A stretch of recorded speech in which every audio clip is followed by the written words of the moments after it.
Jesus Christ. Quick summary.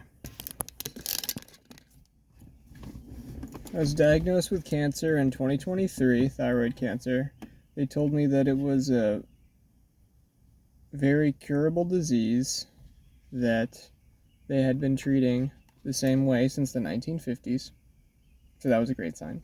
They told me that it meant all I needed to do was have my thyroid removed surgically.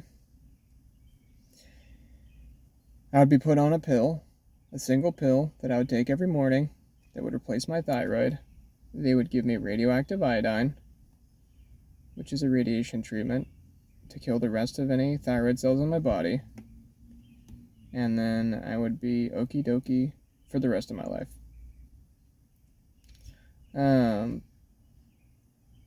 I was pressured to go through with treatment pretty quickly. To be fair, I did have disease spread throughout my neck, including around my windpipe.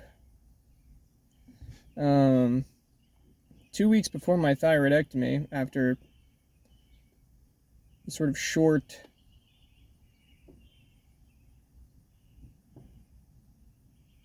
attempt at reversing the cancer, only 2 months, through alternative means. Not really long enough, but I was under a lot of pressure. About 2 weeks before my thyroidectomy, my thyroid removal surgery, I was convinced by a chest surgeon that I should have my chest opened up 2 weeks after my thyroidectomy and have 2 lymph nodes removed. That was just impossible to tell if it was cancer or not. We just couldn't tell. There's just no way. There's no way. And if it is cancer, Stephen, oh no, that'd be bad. So sign here and I'm going to use a robot to cut open your chest. Don't worry about it. Worst case scenario,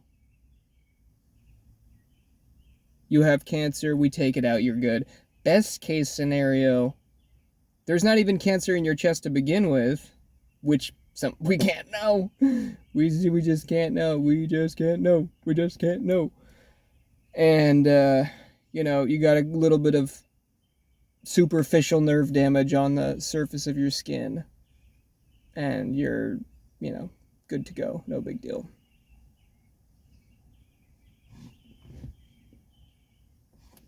So I said, oh, thank you so much. Great and benevolent healthcare system and workers. Thank you so much. I am saved.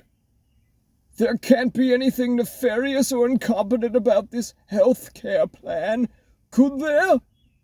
Could there possibly be any issues with their genius 70-year-old plan?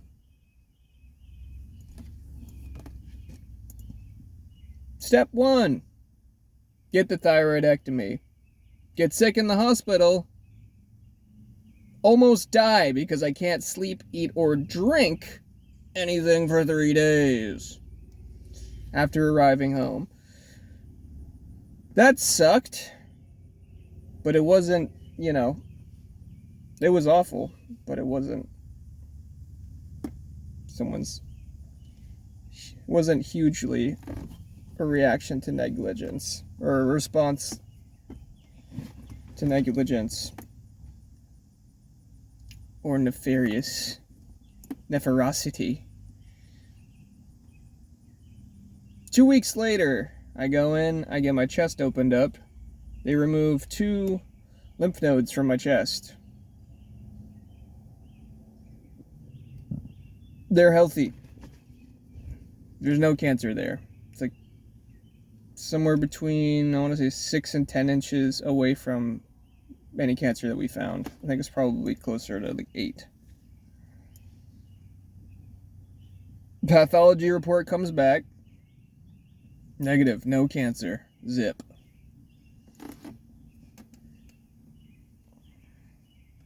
Two weeks later, I start having a cough.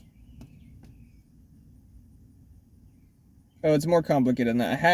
I had a slight fluid cough for 2 weeks. It was supposed to be gone. 2 weeks later, the fluid cough clears up. I started having a dry cough. I don't really know. I don't notice the difference. The coffee was getting worse for some reason. It does feel drier. Second surgery. Chest surgery.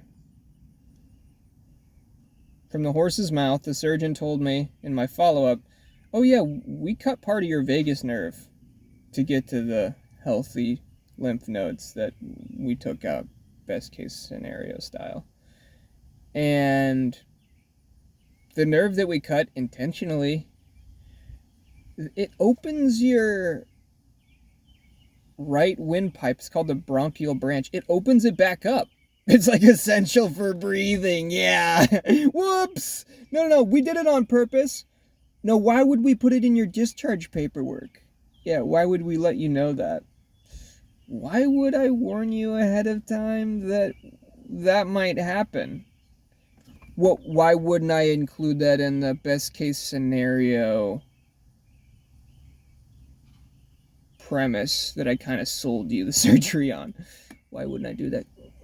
His response is, if the cough doesn't go away in 2 months, give us a call. It should.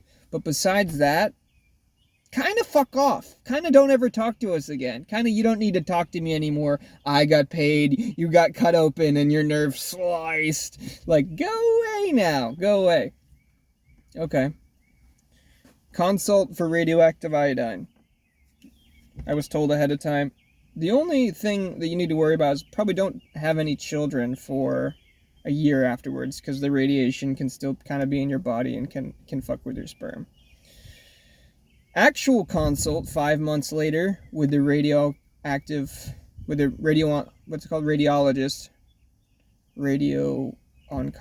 radiologist, whatever. Hey Steven, I'm the radiologist. This has a 50% chance of affecting your fertility long term. No one told you that?